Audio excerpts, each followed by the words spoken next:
पाकिस्तान की सिविलियन सरकार और उसकी ताकतवर मिलिट्री एस्टेब्लिशमेंट के बीच पावर का इंट्रिकेट डांस एक नए अनसर्टेन फेज में एंटर कर गया है।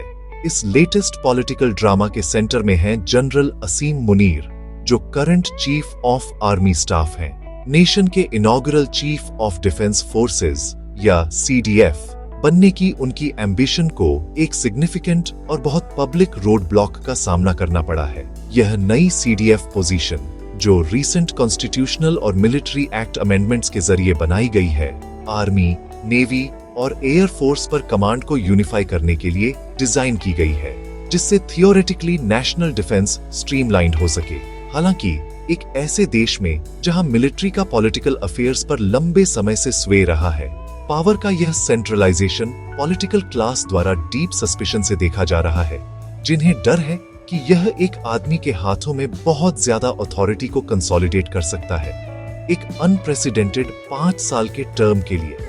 इस ट्रांजिशन का लीगल फ्रेमवर्क खुद ही एक इंटेंस डिबेट का सोर्स है। CDF रोल बनाने के लिए 27th कॉन्स्टिट्यूशनल अमेंडमेंट और Pakistan army act of 2024 pass किए गए थे, लेकिन implementation far from straightforward साबित हुआ है। जनरल मुनीर का original tenure as army chief 29 नवंबर 2025 को खत्म होने वाला था, जबकि उनके सपोर्टर्स का तर्क है कि नए कानून में एक डीमिंग क्लॉज ऑटोमेटिकली उनकी सर्विस को बढ़ाता है और उन्हें बिना किसी फर्दर एक्शन के CDF के पद पर एलिवेट्स करता है। उनके ओपोनेंट्स का इंसिस्टेंस है कि प्राइम मिनिस्टर की तरफ से एक फॉर्मल नोटिफिकेशन एक एब्सोल्यूट कॉन्स्टिट्यूशनल नेसेसिटी है। इस नोटिफिकेशन की कंस्पिक्यूअस एब्सेंस, खासकर प्राइम मिनिस्टर शहबाज शरीफ के इस क्रिटिकल पीरियड के दौरान विदेश यात्रा पर होने के साथ, ने वाइड स्प्रेड स्पेकुलेशन को बढ़ावा दिया है कि यह डिले एक डिलिबरेट पॉलिटिकल मैनूवर है। इस इम्पास ने देश के मिलिट्री कमांड स्ट्रक्चर को लीगल और ऑपरेशनल लिम्बो की स्थिति में डाल दिया है। टेक्निकली आज 2 दिसंबर 2025 तक पाकिस्तान एक प्रिकेरियस पोजीशन में है। एक फॉर्मल नोटिफिकेशन की कमी का मतलब है कि इस बात पर एम्बिग्विटी है कि ऑफिशियली आर्मी को कौन कमांड करता है, और इससे भी ज्यादा क्रिटिकली न्यूक्लियर कमांड अथॉरिटी का प्रमुख कौन है। यह सिर्फ एक प्रोसीजरल हिकअप नहीं है, यह एक कॉन्स्टिट्यूशनल क्राइसिस है जो नेशन के सिक्योरिटी अपैरेटस के वेरी कोर पर स्ट्राइक्स करती है। यह डिले एक पावर वैक्यूम बनाता है जो इंस्टेबिलिटी को इनवाइट करता है और विभिन्न पॉलिटिकल और इंस्टीट्यूशनल एक्टर्स को पोजीशन के लिए जॉकी करने की अनुमति देता है, जिससे एक पहले से ही फ्रैजाइल पॉलिटिकल लैंडस्केप और कॉम्प्लिकेटेड हो जाता है और the chain of command dangerously unclear रह जाती है। CDF पोस्ट का निर्माण पाकिस्तान के डिफेंस फोर्सेस को मॉडर्नाइज करने के लिए था, उन्हें इंटरनेशनल मिलिट्री स्ट्रक्चर्स के अनुरूप लाने के लिए। फिर भी इसके इम्प्लीमेंटेशन की रियलिटी उस डीप सीटेड मिसट्रस्ट को उजागर करती है जो इलेक्टेड गवर्नमेंट और मिलिट्री के बीच के रिश्ते को परिभाषित करता है। दशकों से आर्मी पावर का अल्टीमेट आर्बिटर रही है और कोई भी ऐसा कदम जो उसकी इंस्टीट्यूशनल ग्रिप को मजबूत करता हुआ प्रतीत होता है, उसे उन राजनेताओं के रेजिस्टेंस का सामना करना पड़ता है जिन्होंने अक्सर मिलिट्री इंटरवेंशन के कारण अपने टेन्योर्स को छोटा पाया है। जनरल मुनीर की CDF भूमिका के लिए बोली को इसलिए सिर्फ एक प्रोफेशनल प्रोग्रेशन के रूप में नहीं देखा जाता है, बल्कि एक ऐसे राष्ट्र में शिफ्टिंग पावर डायनामिक्स के परीक्षण के रूप में देखा जाता है जो परपेचुअली डेमोक्रेटिक एस्पिरेशंस और मिलिट्री डोमिनेंस के बीच फंसा हुआ है। जनरल मुनीर के पदोन्नति के खिलाफ रेजिस्टेंस के प्राइमरी आर्किटेक्ट पाकिस्तान के 2 सबसे अनुभवी पॉलिटिकल ऑपरेटर्स हैं, पूर्व प्रधानमंत्री नवाज शरीफ और वर्तमान राष्ट्रपति आसिफ अली जरदारी। ये अर्स्टवाइल राइवल PMLN और PPP के क्रमशः नेता एक सुप्रीमली पावरफुल मिलिट्री चीफ के अपने साझा एप्रीहेंशन में एक कॉमन कॉज पा चुके हैं। उनकी रणनीति कैलकुलेटेड डिले की प्रतीत होती है। नोटिफिकेशन प्रोसेस के आसपास की एम्बिग्विटी का उपयोग करके मुनीर के असेंट को स्टॉल करने के लिए उन्हें डर है कि CDF के रूप में 5 साल का कार्यकाल मुनीर को अनचेक्ड अथॉरिटी देगा, संभावित रूप से उन्हें पॉलिटिकल लीडरशिप को किनारे करने और देश के डिफैक्टो शासक के रूप में शासन करने की अनुमति देगा। ये सब एक कॉन्स्टिट्यूशनल फसाड बनाए रखते हुए उनके डर निराधार नहीं है, जो पर्सनल एक्सपीरियंस और इंस्टीट्यूशनल हिस्ट्री दोनों में निहित है। शरीफ और जरदारी दोनों के पॉलिटिकल करियर मिलिट्री एस्टेब्लिशमेंट द्वारा प्रोफाउंडली अफेक्टेड हुए हैं। वे किसी और से बेहतर समझते हैं कि एक एम्पावर्ड जनरल उन राजनेताओं पर जल्दी से पलट सकता है जिन्होंने उसे नियुक्त किया था। पावर के गलियारों से फुसफुसाहट बताती है कि उनकी प्राइमरी चिंता एक wide ranging anti corruption drive की संभावना है, एक ऐसा टूल जिसका उपयोग अक्सर पाकिस्तान में पॉलिटिकल ओपोनेंट्स को टारगेट करने के लिए किया जाता है। अफवाह है कि जनरल मुनीर ने अपने कोर कमांडरों को वादा किया है कि एक बार सीडीएफ के रूप में सिक्योर होने के बाद वह सिस्टम को साफ करने और आर्मी की पब्लिक इमेज को बहाल करने के लिए राजनेताओं और यहाँ तक कि साथ ही सैन्य अधिकारियों पर अकाउंटेबिलिटी फाइल्स खोलेंगे। एक ऐसी संभावना जो स्वाभाविक रूप से पूरे पॉलिटिकल एलिट को परेशान करती है।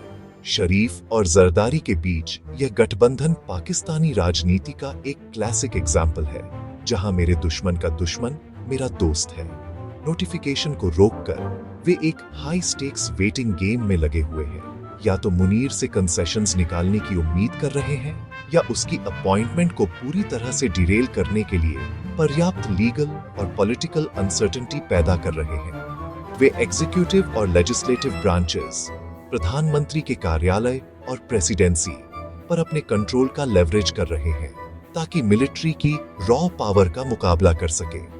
देश के दो सबसे बड़े पॉलिटिकल डायनेस्टीज का यह यूनाइटेड फ्रंट मिलिट्री की शर्तों को डिक्टेट करने की पारंपरिक क्षमता के लिए एक सिग्निफिकेंट चैलेंज प्रस्तुत करता है, जिससे एक प्रोट्रैक्टेड इंस्टीट्यूशनल स्ट्रगल के लिए मंच तैयार होता है।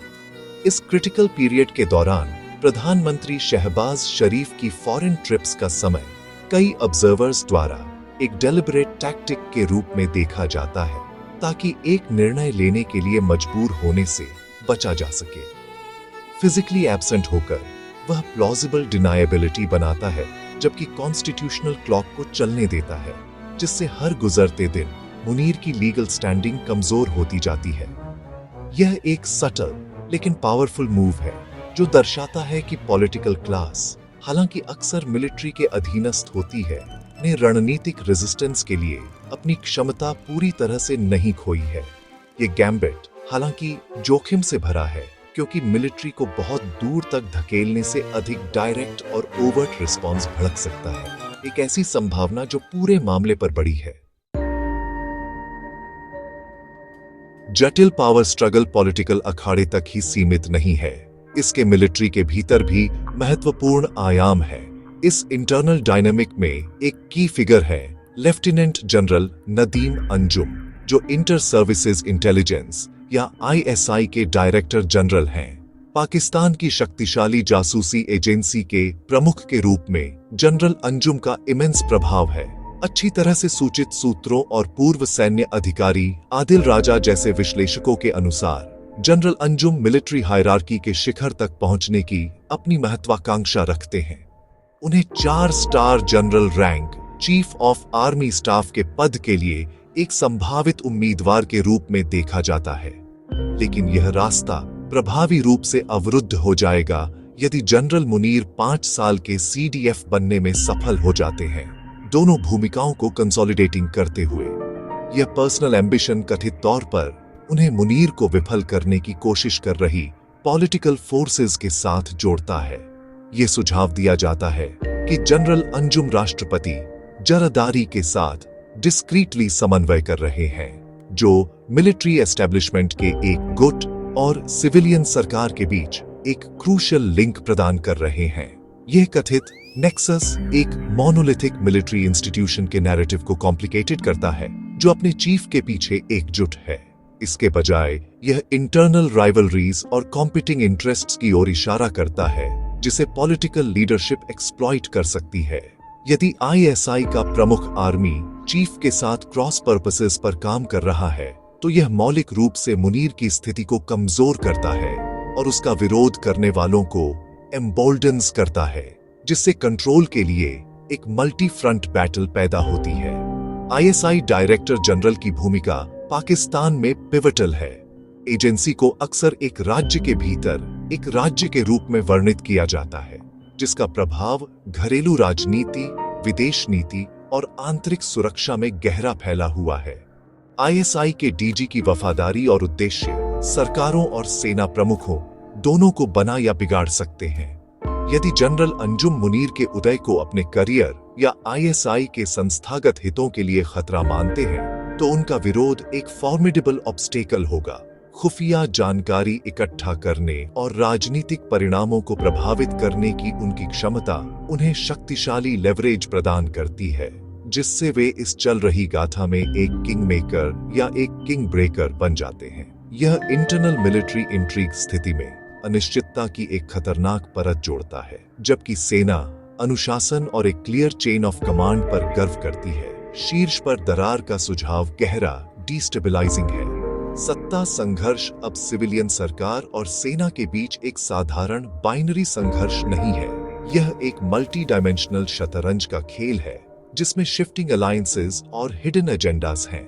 जनरल अंजुम की कथित भूमिका संवैधानिक विवाद से इस गतिरोध को वर्चस्व के लिए एक क्लैंडेस्टीन लड़ाई में बदल देती है, जहां दुनिया की छठी सबसे बड़ी सेना का भविष्य का नेतृत्व व्यक्तिगत महत्वाकांक्षा के साथ साथ राष्ट्रीय हित से भी आकार लेता है। सीडीएफ पद के लिए यह प्रोट्रैक्टेड बैटल पाकिस्तान की स्थिरता पर भारी पड़ रहा है, जिसके लोगों और उसके लोकतांत्रिक भविष्य के लिए प्रोफाउंड इम्प्लीकेशंस हैं। इसका इमीडिएट इफेक्ट शासन का संकट है। मिलिट्री लीडरशिप अस्थिरता की स्थिति में है और सिविलियन सरकार एस्टेब्लिशमेंट के साथ गतिरोध में फंसी हुई है। राज्य की प्रेसिंग नेशनल इश्यूज को संबोधित करने की क्षमता सिवियरली हैम्पर्ड है। अर्जेंट मामले जैसे कि गंभीर आर्थिक स्थिति, बढ़ती मुद्रास्फीति और टीटीपी और बलूच इंसर्जेंट्स जैसे समूहों से बढ़ते सुरक्षा खतरे इस्लामाबाद में सत्ता संघर्ष से ओवरशैडोड हो रहे हैं। आम नागरिक को इस पॉलिटिकल पैरालिसिस का खामियाजा भुगतना पड़ता है। आर्थिक कठिनाई और फिजिकल इनसिक्योरिटी का सामना करना पड़ता है, जबकि एलीट सत्ता पर झगड़ते हैं। इसके अलावा संघर्ष की स्टेट इंस्टीट्यूशंस में पब्लिक ट्रस्ट को इरोड करता है। जब मिलिट्री और सरकार खुले तौर पर एक दूसरे के विरोधी दिखते हैं और जब सेना की कमान की लीगैलिटी पर सवाल उठाया जाता है, तो यह राज्य की नींव को ही कमजोर करता है। यह constant political instability foreign investment को रोकता है, इंटरनेशनल रिलेशनशिप्स को स्ट्रेन्ड करता है और एक ऐसे राष्ट्र की छवि पेश करता है जो परपेचुअली ऑन द ब्रिंक है। राष्ट्रपति जरदारी द्वारा बुलाई गई संसद की इमरजेंसी जॉइंट सेशन ऑस्टेंसिबली राष्ट्रीय सुरक्षा पर चर्चा करने के लिए को इस शक्ति खेल में एक और कदम के रूप में देखा जाता है, जिसका लक्ष्य मुनीर के अधिकार को लेजिटिमाइज करना या आगे चुनौती देना हो सकता है। पूरे विधायिका की नजर में स्थिति पूर्व प्रधानमंत्री इमरान खान की कंटिन्यूड इम्प्रिजनमेंट से और कॉम्प्लिकेटेड हो गई है, जिनकी पॉपुलिस्ट सपोर्ट एक पोटेंट पॉलिटिकल फोर्स बनी हुई है। अधिकारी स्पष्ट रूप से नर्वस हैं। रावलपिंडी में धारा 144 लागू कर रहे हैं ताकि उनकी स्थिति के बारे में किसी भी खबर के बाद भड़कने वाले विरोध प्रदर्शनों को रोका जा सके। लोकप्रिय असंतोष की यह पृष्ठभूमि एलीट पावर स्ट्रगल में एक वॉलेटाइल एलिमेंट जोड़ती है। मुख्य खिलाड़ियों द्वारा कोई भी मिसकैलकुलेशन संभावित रूप से व्यापक सार्वजनिक अशांति को भड़का सकता है, जिससे एक ऐसे देश को और डिस्टेबलाइज किया जा सकता है जो पहले से ही कई संकटों से जूझ रहा है। शरीफ और जरदारी का राजनीतिक भविष्य, जनरल मुनीर का करियर और राष्ट्र की स्थिरता सभी जेल में बंद नेता के भाग्य के साथ इंटरट्वाइंड है। निष्कर्ष में पाकिस्तान एक क्रिटिकल जंक्चर पर खड़ा है। आगे का रास्ता अनिश्चितता में डूबा हुआ है। एक रेजोल्यूशन से पॉलिटिकल क्लास कैपिचुलेटिंग हो सकती है और मुनीर की नियुक्ति के लिए नोटिफिकेशन जारी कर सकती है, जिससे एक एक्सेप्शनली पावरफुल सीडीएफ के युग की शुरुआत होगी। वैकल्पिक रूप से कंटिन्यूड स्टेलमेट एक समझौता करने के लिए मजबूर कर सकता है, शायद एक नए उम्मीदवार या सीडीएफ की शक्तियों के संशोधन की ओर ले जा सकता है। हालांकि सबसे खतरनाक परिणाम एक लंबे समय तक चलने वाला संकट होगा, जो राज्य को पैरालाइजिंग कर देगा और एक्स्ट्रा कॉन्स्टिट्यूशनल मेजर्स को इनवाइट करेगा। वर्तमान गतिरोध सिर्फ एक व्यक्तिगत या राजनीतिक विवाद से कहीं अधिक है। यह एक निर्णायक क्षण है जो आने वाले वर्षों तक पाकिस्तान के फ्रैजाइल लोकतंत्र की शक्ति संतुलन और प्रक्षेप वक्र को आकार देगा।